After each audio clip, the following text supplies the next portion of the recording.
ជាដំបូងខ្ញុំសូមជម្រាបសួរលោកគ្រូនិងសួស្តីអ្នកទាំងអស់គ្នាពួកខ្ញុំមកពីក្រុមទី3ដែលមានសមាជិកចំនួន5នាក់ដែលមានខ្ញុំរស្មីសុភីលីតាស៊ីមហ៊ុននិងដាលីនដែលថ្ងៃនេះដែរពួកយើងនឹងមកនិយាយអំពី AFCFTA ដែលទាំងនេះគឺជា table of content របស់ពួកយើងដែលពួកយើងបានបែងចែកជា5ចំណុចធំដែលចំណុចទី1នោះគឺ background ដែល AFCFTA គឺ The African Continental Free Trade ដែលជាភាសាខ្មែរមានន័យថាតំបន់ពាណិជ្ជកម្មសេរីទ្វីបអាហ្វ្រិកវាបង្កើតឡើងដោយសហភាពអាហ្វ្រិកដើម្បីបង្កើតទីផ្សារតែមួយនៅទូទាំងទ្វីបអាហ្វ្រិកកិច្ចព្រមព្រៀងនេះត្រូវបានចុះហត្ថលេខានៅឆ្នាំ2018ហើយចូលជាធរមាននៅឆ្នាំ2019និងចាប់ផ្ដើមធ្វើពាណិជ្ជកម្មនៅឆ្នាំ2021ក្នុងគោលបំណងចម្បងគឺដើម្បីកាត់បន្ថយរបាំងពាណិជ្ជកម្មពង្រីកពាណិជ្ជកម្មក្នុងចំណោមប្រទេសអាហ្វ្រិកគាំទ្រដល់កំណើនសេដ្ឋកិច្ចនិងការធ្វើសមាហរណកម្មក្នុងតំបន់ចំណុចបន្ទាប់ខ្ញុំសូមឲ្យទៅលីតាចូលមកដល់ចំណុចទី2គឺយើងនិយាយតាក់ទងអំពីចក្ខុវិស័យនិងបេសកកម្មរបស់ AFCFTA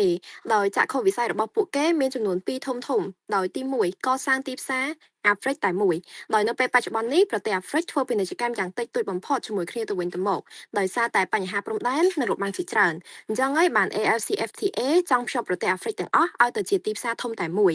និងចក្ខុវិស័យទី2របស់ពួកគេគឺពួកគេមានគោលបំណងនាំមកនៅកំណើនសេដ្ឋកិច្ចបន្ថែមទៀតដោយទីផ្សារបង្រួបបង្រួមនឹងជួយឲ្យអាហ្វ្រិកអាចរកប្រាក់ចំណូលបានកាន់តែច្រើនដើម្បីយកទៅអភិវឌ្ឍឧស្សាហកម្មក្នុងស្រុកនិងក្លាយទៅជាអ្នកដែលពឹងផ្អែកទៅលើទីផ្សារបរទេសពីអឺរ៉ុបនិងអាមេរិកចូលមកដល់បេសកកម្មរបស់ពួកគេវិញមានចំនួន4ធំដោយទី1 AFCFTA មានគម្រោងក្នុងការកាត់បន្ថយនិងលុបចោលពន្ធភាគច្រើនទៅលើទំនិញដែលជួញដូររវាងប្រទេសអាហ្វ្រិកដែលធ្វើឲ្យផលិតផលឆ្លងកាត់ព្រំដែននឹងវាមានតម្លៃថោកជាងធម្មតានិងចំណុចទី2បង្កើនពាណិជ្ជកម្មក្នុងទ្វីបអាហ្វ្រិកជាមួយនឹងពន្ធទាបប្រទេសអាហ្វ្រិកនឹងអាចនាំចេញក៏ដូចជាទិញឬលក់ទំនិញឲ្យកាន់តែច្រើនទៅឲ្យគ្នាទៅវិញទៅមកជំនួសឲ្យការជួញដូរតែនៅក្នុងជំនួសឲ្យការជួញដូរជាមួយនឹងទ្វីបខាងក្រៅចូលមកដល់ចំណុចទី3គឺការបង្កើតការងារនៅពេលដែលពាណិជ្ជកម្មរីកចម្រើនរោងចក្រការដឹកជញ្ជូននិងអាជីវកម្មខ្នាតតូចនឹងកើនឡើងដែលវាមានន័យថាមុខតំណែងការងារនឹងកាន់តែច្រើនឡើងសម្រាប់យុវជនទូទៅនៅទ្វីបអាហ្វ្រិក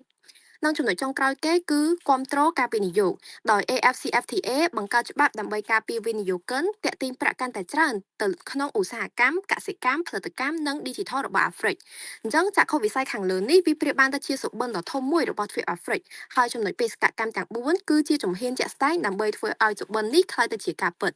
ចំណុចបន្ទាប់ខ្ញុំសូមឲ្យសុភីនិយាយតទី3គឺយើងនឹងនិយាយអំពីសមាជិកនៃ AFCFTA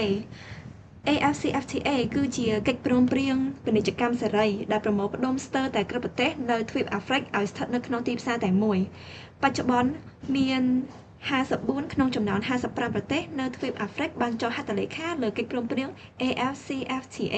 ដែលធ្វើឲ្យវាក្លាយជាតំបន់ពាណិជ្ជកម្មសេរីដ៏ធំបំផុតមួយនៅលើពិភពលោកប្រទេសភាគច្រើនក៏បានផ្ដល់សច្ចាប័ននិងកំពុងអនុវត្តកិច្ចព្រមព្រៀងនេះផងដែរប្រទេសដែលមានជាសមាជិកមានដូចជាអាហ្វ្រិកខាងត្បូងអេហ្ស៊ីប Nigeria កេនយ៉ា កាណាអេធីអូពីនិងម៉ារ៉ុកនិងប្រទេសផ្សេងៗទៀតប្រទេសតែមួយគត់ដែលមិនទាន់បានចុះហត្ថលេខាលើកិច្ចព្រមព្រៀងនេះគឺអេរីត្រៀលសរុបមក AFCFTA បានភ្ជាប់ស្ទើរតែគ្រប់ប្រទេសនៅទ្វីបអាហ្វ្រិកឲ្យធ្វើពាណិជ្ជកម្មជាមួយគ្នាតាមរយៈការកាត់បន្ថយរបាំងពាណិជ្ជកម្មប្រទេសសមាជិកអាចពង្រឹងសេដ្ឋកិច្ចនិងបង្កើនកិច្ចសហប្រតិបត្តិការជាមួយគ្នាបានចំណុចបន្ទាប់គឺឲ្យដាលីនគាត់ជាអ្នកបកស្រាយបន្តចូលមកដល់ចំណុចទី4ដែលយើងនិយាយអំពីសមិទ្ធផលក្នុងរយៈពេល5ឆ្នាំចុងក្រោយចាប់ផ្ដើមដំណើរការក្នុងឆ្នាំ2021 AFCFTA បានសម្រេចសមិទ្ធផលសំខាន់ជាច្រើនដូចជាទី1គំនិតផ្ដួចផ្ដើមពាណិជ្ជកម្មដែលបានណែនាំនៅក្នុងឆ្នាំ2022ដោយសាររបងប្រព័ន្ធគយនិងការដឹកជញ្ជូនជាក់ស្ដែងនៅក្នុង39ប្រទេសចំណុចទី2ប្រព័ន្ធទូទាត់និងការទូទាត់សងប្រាក់ទូទាំងអាហ្វ្រិកដែលបានអនុញ្ញាតឲ្យការជួញដូរឆ្លងដែនជារូបិយប័ណ្ណក្នុងស្រុកដោយមិនបាច់ឆ្លងកាត់ប្រាក់ដុល្លារអាមេរិកឬអឺរ៉ូឡើយចំណុចទី3ពិធីសារដំណាក់កាលទី2ដែលមានន័យថាជាកិច្ចព្រមព្រៀងបន្ថែមដំណាក់កាលទី2 ដែលបានអនុម័តក្របខ័ណ្ឌច្បាប់សម្រាប់ពាណិជ្ជកម្មឌីជីថលនិងសិទ្ធិកម្មសិទ្ធិបញ្ញា ចំណុចទី4 ពិព័រណ៍ពាណិជ្ជកម្មផ្ទៃក្នុងអាហ្វ្រិកដែលបានផ្សារភ្ជាប់វិស័យរដ្ឋនិងឯកជនដោយបានសម្រេចនូវកិច្ចព្រមព្រៀងធុរកិច្ចតម្លៃរាប់ពាន់លានដុល្លារចំណុចរបស់ខ្ញុំក៏បានបញ្ចប់ចំណុចបន្ទាប់សូមបកគលជូនស៊ីមហ៊ុន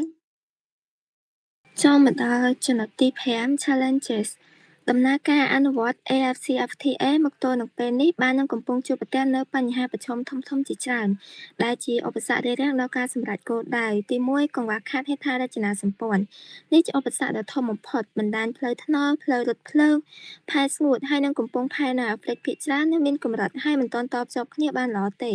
ការដឹកជញ្ជូនទំនិញឆ្លងប្រទេសចំណាយពេលយូរមានតម្លៃថ្លៃខ្លាំងជាងការដឹកជញ្ជូនទំនិញរវាងប្រទេសអាហ្វ្រិកគ្នាឯងថ្លៃជាងដឹកពីអាហ្វ្រិកទៅអឺរ៉ុបទៀត2ពន្ធគយទោះបីជាពន្ធគយត្រូវបានកាត់បន្ថយប៉ុន្តែពន្ធគយនៅតែជាបញ្ហាចោទនីតិវិធីគយនៅតាមព្រំដែនមានភាពស្មុគស្មាញហើយនឹងស៊ីពេលយូរបទបញ្ញត្តិបច្ចេកទេសស្តង់ដារអនាម័យហើយនឹងច្បាប់ដើមទំនិញរបស់ប្រទេសនីមួយៗនៅមិនទាន់ស៊ីសង្វាក់គ្នាល្អនៅឡើយទេ3ភាពខុសគ្នាខ្លាំងនៃកម្រិតសេដ្ឋកិច្ចប្រទេសជាសមាជិកទាំង55មានទំហំសេដ្ឋកិច្ចហើយនឹងការអភិវឌ្ឍខុសគ្នាដាច់ស្រឡះឧទាហរណ៍ប្រទេសយក្សដូចជានីសេរីយ៉ាអាហ្វ្រិកខាងត្បូងហើយនិងអេស៊ីបមានឧស្សាហកម្មរឹងមាំខណៈដែលប្រទេសមួយចំនួនទៀតជាប្រទេសក្រីក្រខ្លាំងឬក៏គ្មានច្រកចេញទៅសមុទ្រប្រទេសតូចៗបារម្ភថាខ្លួននឹងត្រូវខាតបង់ចំណូលពន្ធគយដែលជាប្រភពចំណូលរដ្ឋដ៏សំខាន់ហើយផលិតផលក្នុងស្រុករបស់ខ្លួនមិនអាចប្រកួតប្រជែងជាមួយទំនិញនាំចូលដែលអាចនាំឲ្យបិទអាជីវកម្មក្នុងស្រុកនិងកើនឡើងអត្រាគ្មានការងារធ្វើភាពខុសគ្នានៃរូបិយប័ណ្ណទ្វីបអាហ្វ្រិកមានរូបិយប័ណ្ណខុសៗគ្នារហូតដល់ទៅជាង40ប្រភេទកន្លងមកការជួញដូរឆ្លងដែនតម្រូវឲ្យអាជីវកម្មប្តូរលុយក្នុងស្រុកទៅជាលុយដុល្លារអាមេរិកឬមួយក៏អឺរ៉ូជាមុនសិនទើបអាចទិញទំនិញពីប្រទេសជិតខាងបានបច្ចុប្បន្នទោះបីជាមានការបង្កើតប្រព័ន្ធទូទាត់រួម PAPIS ដើម្បីសម្រួលការទូទាត់ជាលុយក្នុងស្រុកក៏ដោយក៏ការដាក់ឲ្យប្រើប្រាស់ទូទាំងទ្វីបនៅមានភាពយឺតយ៉ាវនិងចំណុចចុងក្រោយគឺអស្ថិរភាពនយោបាយហើយនិងសន្តិសុខតំបន់មួយចំនួននៅក្នុងទ្វីបអាហ្វ្រិកនៅតែបន្តជួបប្រទះបញ្ហាសង្គ្រាមស៊ីវិលអំពើភេរវកម្មហើយនិងអស្ថិរភាពនយោបាយដូចជាការធ្វើរដ្ឋប្រហារជាញឹកញាប់ទៅក្នុងតំបន់សាហែលជាដើមជំនួសទាំងនេះធ្វើឲ្យប៉ះពាល់ទៅដល់ខ្សែចរវាក់ផ្គត់ផ្គង់បិទច្រកព្រំដែនហើយនិងកាត់បន្ថយទំនុកចិត្តរបស់អ្នកវិនិយោគក្រៅប្រទេសចូលមកដល់ conclusion AFCFTA មិនមែនគ្រាន់តែជាកិច្ចព្រមព្រៀងពាណិជ្ជកម្មសេរីធម្មតានោះទេប៉ុន្តែវាជារបបប្រវត្តិសាស្ត្រហើយនិងជាកត្តាលីករក្នុងការផ្លាស់ប្តូរទម្រង់សេដ្ឋកិច្ចរបស់ទ្វីបអាហ្វ្រិកទាំងមូលប្រសិនបើ AFCFTA ទទួលបានជោគជ័យវានឹងក្លាយទៅជាកម្លាំងចលករជំរុញឲ្យអាហ្វ្រិកដើរចេញពីការពឹងផ្អែកទៅលើការនាំចេញធនធានធម្មជាតិ raw materials ដូចជាប្រេងកាតហើយនិងរ៉ែទៅកាន់ការបង្កើតមូលដ្ឋានផលិតកម្មឆ្លងប្រទេសវាអាចជួយប្រជាជនរាប់សិបលាននាក់ចេញពីភាពក្រីក្រតាមរយៈការបង្កើនការងារជំរុញឧស្សាហូបនីយកម្មនិងបង្កើនការចរចាអំណាចសេដ្ឋកិច្ចរបស់អាហ្វ្រិកនៅលើឆាកអន្តរជាតិទោះជាយ៉ាងណាភាពជោគជ័យពិតប្រាកដរបស់ AFCFTA វាមិនមែនស្ថិតទៅលើការចុះហត្ថលេខាលើក្រដាសទេគឺស្ថិតនៅលើឆន្ទៈនយោបាយហើយនិងការអភិវឌ្ឍជាក់ស្ដែង Lesson របស់ក្រុមពួកខ្ញុំបានបញ្ចប់ហើយអរគុណអ្នកនរគ្នាដែលបានចំណាយពេលស្ដាប់